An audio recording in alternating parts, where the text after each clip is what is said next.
తర్వాత కొన్నాళ్ళకి ఏమవుతుందంటే ఇది కోలింగ్స్లో జరిగే చాలా చాలా అతిపెద్ద దారుణమైన విషయం. పోలీస్ కేసులు అవుతాయి.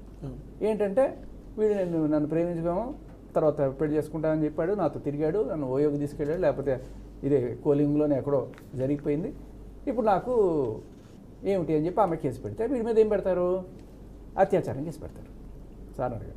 అది అంటే వాళ్ళు ప్రేమించుకొని వాళ్ళు ఇష్టపూర్వకంగా కలిసినా కూడా పోలీస్ స్టేషన్కి వెళ్తే ఇవి జరిగేవి ఏంటంటే అత్యాచారపు కేసులు అబ్బాయిల మీద పెడతారు.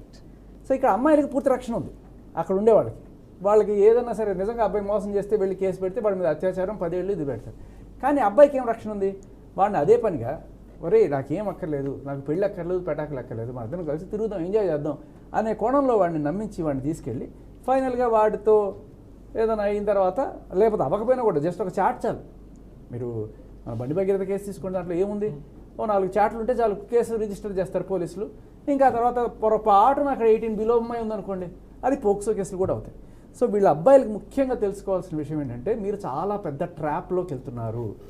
కో లివింగ్ అనేది ఏదో 4 అమ్మాయిలు పరిచయం అవుతారని చెప్పి సంఘగార్చుకుంటూ ఆ కక్కుర్తితో వెళ్తే జీవితాల్లో సర్వనాశనం అయిపోతాయి. మీరు గమనించండి పోలీస్ స్టేషన్స్లో ఎన్ని కేసులు కోలింగ్ హాస్టల్స్ నుంచి వస్తున్నాయి. సో ఇది వెరీ డేంజరస్.